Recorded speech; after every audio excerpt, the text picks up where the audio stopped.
Movie की शुरुआत में हमें जेसन नाम का एक लड़का दिखाई देता है जिसे म्यूजिक काफी पसंद था, जो सोशल मीडिया पर म्यूजिक की वीडियोज भी डालता रहता था। इसी वजह से उसके काफी अच्छे फॉलोअर्स भी थे। खैर, इसके बाद एक लड़की को दूसरी लड़की का मर्डर करते हुए दिखाया जाता है, जो उसे मारने के बाद उसके सिस्टर वाले कपड़े पहन लेती है। और फिर जेसन और उसकी सिस्टर जोई समर की छुट्टियों के बाद वापस से अपने कैथोलिक स्कूल आते हैं और इसी सेशन में एक हॉट और ब्यूटीफुल लड़की सोफिया सिस्टर बनकर स्कूल आती है, जो प्रिंसिपल सिस्टर रेबेका के साथ पूरा स्कूल देखने के बाद अपने रूम में जाकर लैपटॉप पर जेसन की फोटो को किस करने लगती है।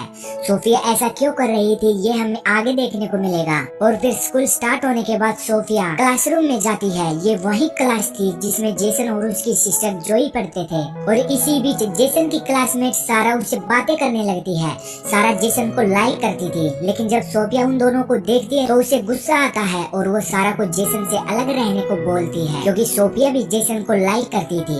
इसके बाद सोफिया जेसन से सारा के बारे में पूछती है क्या वो उसकी गर्लफ्रेंड है, तो इस बात पर वो मना कर देता है। जेसन सिंगल है ये जानकर सोफिया को काफी अच्छा और उसका रास्ता बिल्कुल साफ लगता है। लेकिन अगले दिन सारा फिर से जेसन के पास आकर उसे किस करने लगती है। ये चीजें जब वहीं से गुजर रही सोफिया देखती है तो उसे काफी गुस्सा आता है। वो सारा को ऐसी हरकत न करने को बोलती है। सोफिया ज्यादा कुछ नहीं कर सकती थी क्योंकि सारा के डैड स्कूल के ट्रस्टी थे। इसके बाद सोफिया एक प्लान बनाती है। वो स्कूल खत्म होने के बाद जेसन को अपने रूम पर बुलाती है कुछ बात करने को बोलकर। लेकिन सोफिया जेसन को आता देखकर वो अपने रूम में जाकर जानबूझकर कपड़े चेंज करने लगती है। और जब जेसन सोफिया को ऐसे देखता है तो वो वापस भाग जाता है। लेकिन सोफिया का काम पूरा हो चुका था।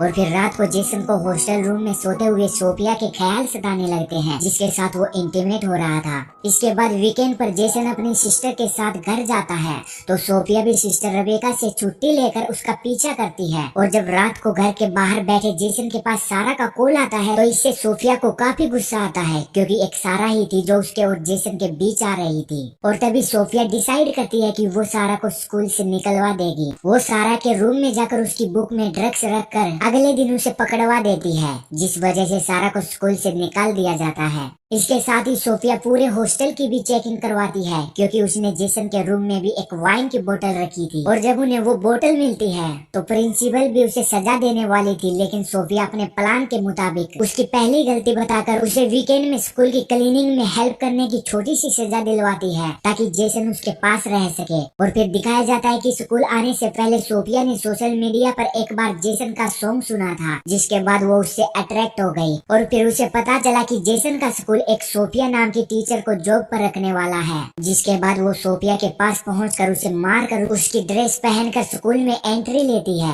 और फिर वीकेंड पर जेसन के साथ उसकी सिस्टर जोई भी हॉस्टल में रुक जाती है, क्योंकि उसे सोफिया पर शक होने लगा था। और एक रात सोफिया जेसन के रूम में जाकर उसके साथ इंटीमेट होने लगती है। जेसन पहले तो मना करता है, पर फिर वो भी इंटीमेट हो जाता है। लेकिन सोफिया ने इसकी एक वीडियो बना ली थी ताकि टाइम आने पर वो उसे ब्लैकमेल कर सके। और जब जेसन अगली सुबह उठता है तो उसे अपने टीचर के साथ वो सब करके काफी बुरा लग रहा था। इसके बाद सोफिया जोई को फंसाने का प्लान बनाती है, क्योंकि उसे पता चल गया था कि जोई को उस पर शक हो गया है। और फिर सोफिया जोई को एग्जाम में चीटिंग में फंसाकर उसे स्कूल से बाहर निकलवाने लगती है। लेकिन सिस्टर रेबेका को पता था कि जोई ऐसी लड़की नहीं है, इसलिए वो उसे छोटी सजा देकर छोड़ देती है।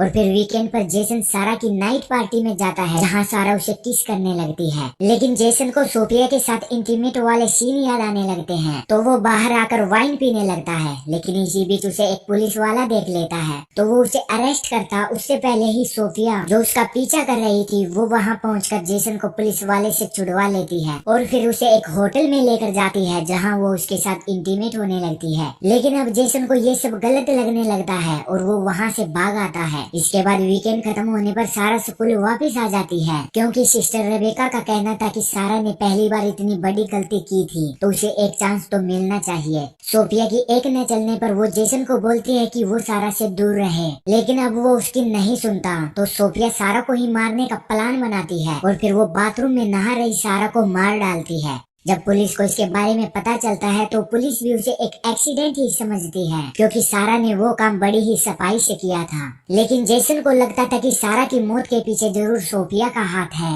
वो जब सोफिया से बात करता है तो सोफिया उसे उसकी इंटीमेट होने वाली वीडियो दिखाकर चुप रहने को बोलती है। एक तरफ जोई को भी सोफिया पर और ज्यादा शक होने लगता है। वो जेसन से भी इसके बारे में बात करती है तो जेसन बताता है कि उसने एक बार सोफिया के रूम में उसका लैपटॉप देखा था, उससे शायद कुछ इन्फॉर्मेशन मिल जाए। इसलिए वो अगले ही दिन सोफिया के रूम से निकलने के बाद उसके रूम में घुसकर उसका लैपटॉप चेक करते हैं तो उसमें उन्हें असली सोफिया की फोटोज मिलती है। इसी के साथ उन्हें एक और लैपटॉप मिलता है जिसे उन दोनों को पता चलता है कि नकली सोफिया का नाम लोरा है। और फिर जेसन और जोई लोरा की सच्चाई सिस्टर रेबेका को दिखाने का डिसाइड करती है। लेकिन एक तरफ लोरा को सिस्टर रेबेका ने पहले ही बात करने के लिए बुलाया हुआ था, क्योंकि उसे पता चल चुका था कि वीकेंड पर लोरा झूठ बोलकर छुट्टी लेकर कहीं जाती है। लेकिन वहाँ भी लोरा झूठ बोलने लगती है और जब सिस्टर रेबेका उसकी बात नहीं मानती तो लोरा उस पर अटैक करके उसे बेहोश करके चर्च ले जाती है। एक तरफ जेसन और जोई भी सिस्टर रेबेका को ढूंढते हुए चर्च पहुँचते हैं तो वहाँ उसे लोरा मिलती है। लोरा को शक हो जाता है कि उन्हें उसके बारे में सब पता चल चुका है और तभी लोरा उन पर अटैक करने लगती है। इसी बीच सिस्टर रेबेका को भी होश आ जाता है जो कि लोरा से भिड़ने लगती है, लेकिन लोरा सब पर भारी पड़ती है तो जेसन अपनी पॉकेट में रखे स्क्रू ड्राइवर से लोरा को मार डालता है। और फिर मूवी के क्लाइमैक्स में जेसन और जो स्कूल पास आउट करके घर जाने लगते हैं।